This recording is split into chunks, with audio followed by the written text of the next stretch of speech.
On your side, this is News 12 at 11. Good evening, I'm Richard Rogers. And I'm Laura Warren. We begin tonight with that breaking news. Crews are on the scene of a train derailment just north of Trenton. That's in Edgefield County. It's near Salters Pond Road, right near Highway 121.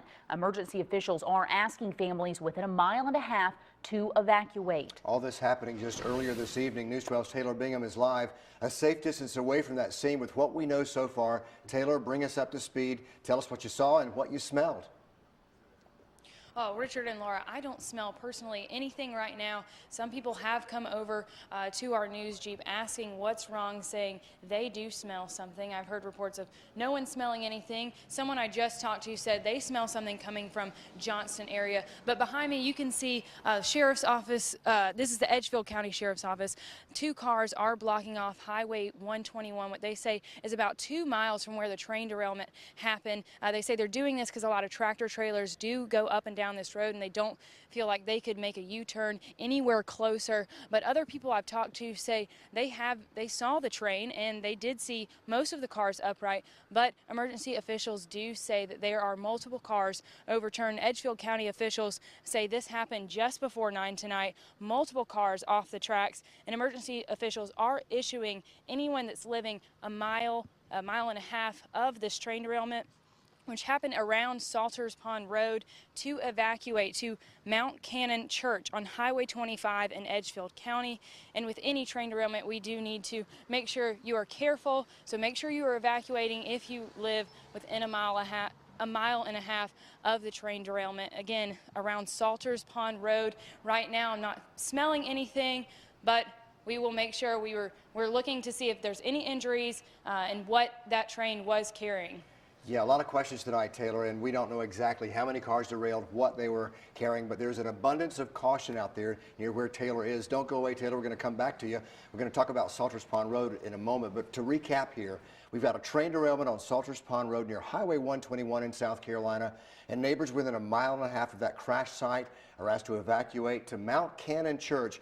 That's south on Highway 25, which is several miles south of where this all happened. We'll have an update on that a little later on in the newscast. But Laura, we're talking more about the scene. That's right. It is obviously dark out there right now, but we wanted to give you an idea of what this area looks like. It is a pretty rural area. This is a Google Street View for you, but this railroad track is the one where the train derailed. You can see some houses, though, in that area, which is why they are evacuating about a mile and a half. If we can turn just a little bit more. Keep pulling that picture around, because you're going to see this road, this small dirt road, actually crosses the train tracks right there on the left part of your screen. We're not sure if this is the exact spot of that derailment, but it's in this area. Not a lot of homes, a few of them scattered around, but anybody within a mile and a half of this area is asked to seek safe shelter tonight with a train derailment that we're still continuing to follow. And of course, we will continue to keep you updated throughout this newscast on any developments we learn of.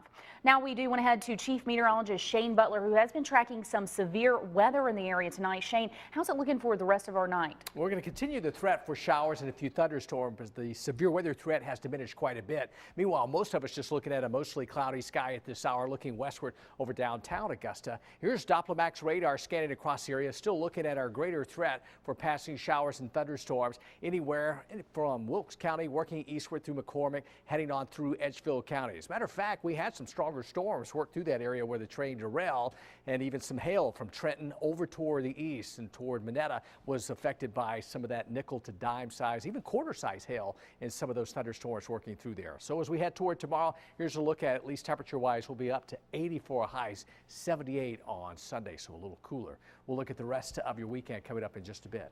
Thanks, Shane. I know some golfers who might appreciate just a little bit of rain overnight to soften things up. Golf balls, though, no golf ball sized hail out there. We don't need the severe stuff at all, but some good news for patrons and golfers today. Those storms held off for the second round of the Masters. We now officially know who made the cut. Jordan Spieth leading the pack with a record-setting day for the youngster. He's at 14 under with a 5-shot lead over Charlie Hoffman. Unbelievable day for Spieth there. It was a good day for Tiger Woods, shooting a 69. He sits at 2 strokes under, makes the cut for the weekend. He's sticking around Augusta.